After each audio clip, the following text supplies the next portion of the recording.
Hello friends, my name is Yash Yadav. Welcome to Prakash Classes. Now come to the next question, question number 5. आइए देखते हैं question number 5 हमारा क्या कह रहा है.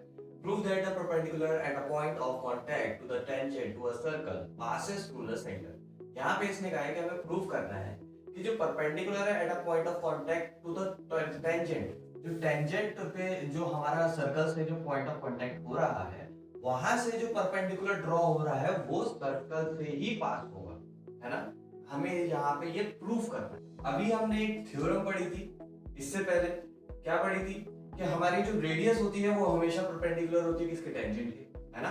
लेकिन यहाँ पे ये क्या कह रहा है, ये कह रहा है कि जो परपेंडिकुलर ड्रॉ हो रहा है टेंजेंट पे point of contact with circle, ठीक है, वो हमेशा कहां से पास होगा, सर्कल से पास होगा. ठीक, अब देखिए क्या करते हैं. देखिए यहाँ पे मैंने ये मैंने फिगर बनाई है, ये हमारी टेंजेंट हो गई. इस टेंजेंट का नाम मैं दे देता हूँ ए और बी. ठीक, ये सर्कल है विद सेंटर ओ. ओके, अब यहाँ पे मैं एक परपेंडिकुलर ड्रॉ कर रहा हूँ विद सेंटर. ठीक, अब आप देखिए, पहले तो मैं यहाँ पे ये लिख देता हूँ. देखिए जब भी प्रूव वाले क्वेश्चन आए तो आपको तीन चीजें हमेशा लिखनी है. ठीक है, क्या लिखनी है आप देखिए. पहला कि आपको प्रूफ क्या करना है. ठीक, प्रूफ क्या करना है, जो स्टेटमेंट ऊपर लिखा है वो एज इट इज आप यहाँ पे लिख दीजिए. The perpendicular at the point of contact to the tangent is to a circle passes through the center. ठीक है, अब इसमें इसने गिवन क्या कर रखा है, इसमें गिवन सिर्फ इसने ये कर रखा है कि जो टेंजेंट है पॉइंट ऑफ कांटेक्ट की वो सर्कल से टच कर रही है और वो कहां से पास होगी, सेंटर से. ठीक, नाउ अब यहाँ पे हम करते हैं इसे प्रूव. तो देखिए प्रूव करते हैं. प्रूव करने के लिए देखिए सबसे पहले आपको यहाँ पे लेट करना पड़ेगा, let the tangent A B passes through the circle with point, इसको मैं नाम दे देता हूं D. ठीक है, with point D.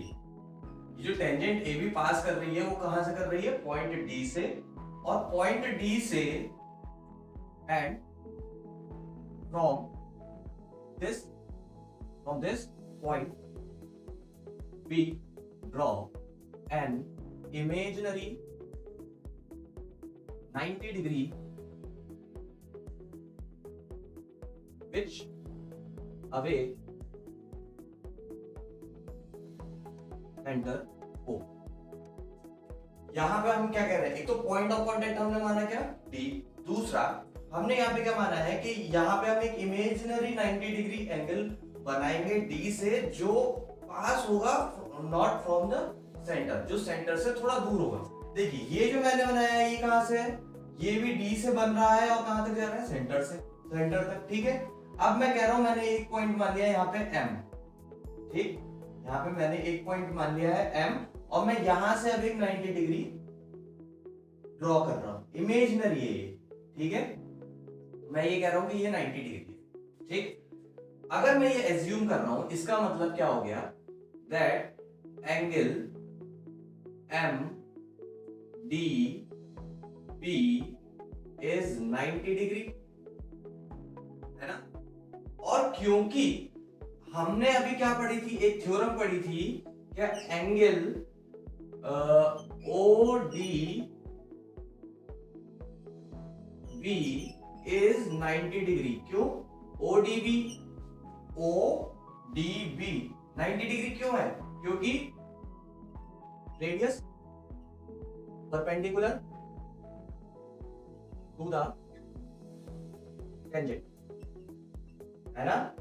यही रीजन है यहाँ पे, है ना. अब आप देखिए अगर किसी भी स्ट्रेट लाइन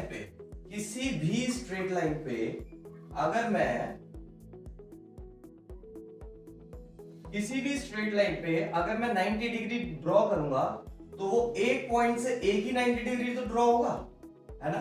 उस पॉइंट से दो 90 डिग्री तो ड्रॉ नहीं हो सकते, है ना. एक पॉइंट से एक ही 90 डिग्री ड्रॉ होगा. आपको इतना समझ में आता, अगर कोई स्ट्रेट लाइन है तो यहाँ ए बी जो है वो क्या है, एक स्ट्रेट लाइन है ना, और स्ट्रेट लाइन पे हमेशा एक ही पॉइंट से एक ही 90 डिग्री बन सकता है ना।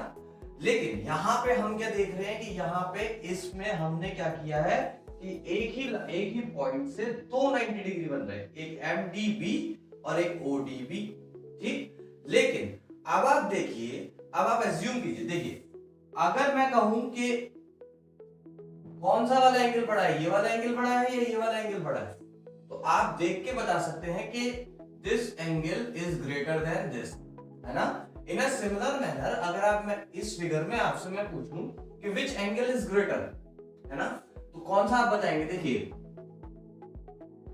Where angle ODB is greater than angle MDB, है ना।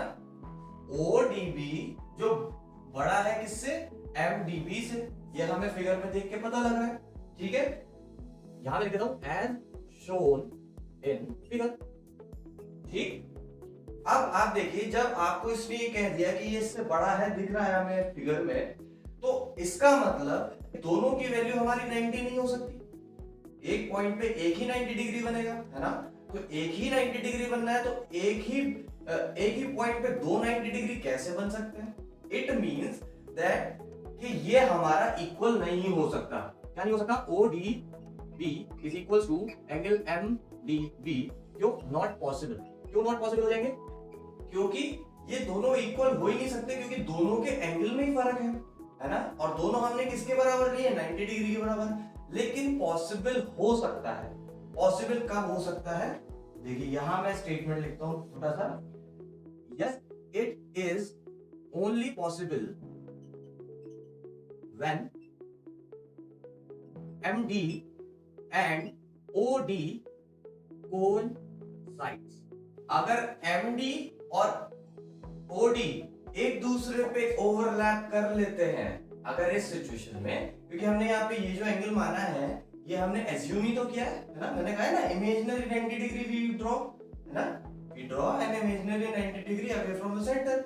लेकिन हमने इमेजिनरी तो कहा है ना, लेकिन ये पॉसिबल कब हो सकता है, जब ये MD और OD दोनों एक दूसरे के ऊपर कोइंसाइड कर रहे हो। इसका मतलब क्या हो गया कि अगर दोनों एक दूसरे के ऊपर कोइंसाइड कर रहे हैं तो इसका मतलब ये हो गया कि जो परपेंडिकुलर ड्रॉ हो रहा है वो हमारा सेंटर से ही निकलेगा। जो परपेंडिकुलर ड्रॉ हो रहा है वो हमारा सेंटर से ही निकलेगा, है ना। स्टेटमेंट हमारा कंफर्म हो गया, कैसे आपको समझ में आई ना, ठीक है। तो यहां पे लिख देते हैं hence perpendicular passes through the center, ठीक है। तो ये क्वेश्चन हमारा यहाँ पे कंप्लीट हो गया, प्रूव हो चुका है। तो thank you for watching my video. To support my initiative please subscribe my channel and like it.